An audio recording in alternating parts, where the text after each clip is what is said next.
Na ce ranar bikinka ka rasa abin da za ka faɗa sai wannan. Gaskiya. Kan Bala, anya ba akwai dusa a ciki ba.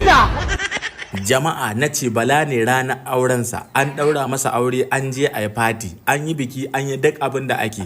Kawai sai MC ya bashi sifika, sai aka ce ga ango zai yi bayanin godiya. Buɗar bakin Bala yana ansa sifika sai ice.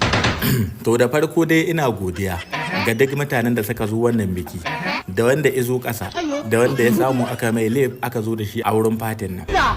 Ni kaina dole in miƙa godiya ga Awal da ya ara mana mota muka shigo ni da amaryata.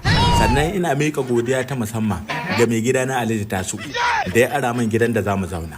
Sannan ina godiya ga Alhaji Halilu da ya biya min sadaki. Ina godiya ga Antita Maryam da ta aro min atamfunan da za a sa a akwatin lehi.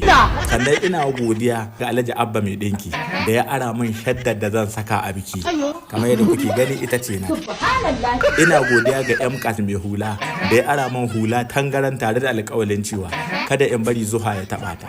Shi isa kuka ga dubban mintuna sai na yi fifita. Sannan na gode ma Hajiya Maryam da ta ɗauki nauyin wannan fati.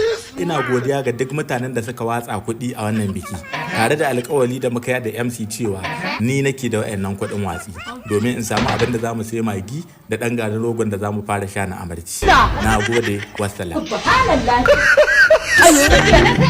Kun ji abin da bala'i.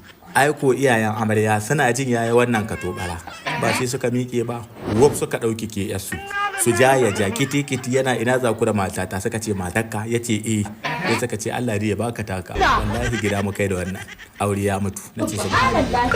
Jama'a shan abin da bala'i ya yi daidai, idan ya yi daidai ku rubuta mana a comment section.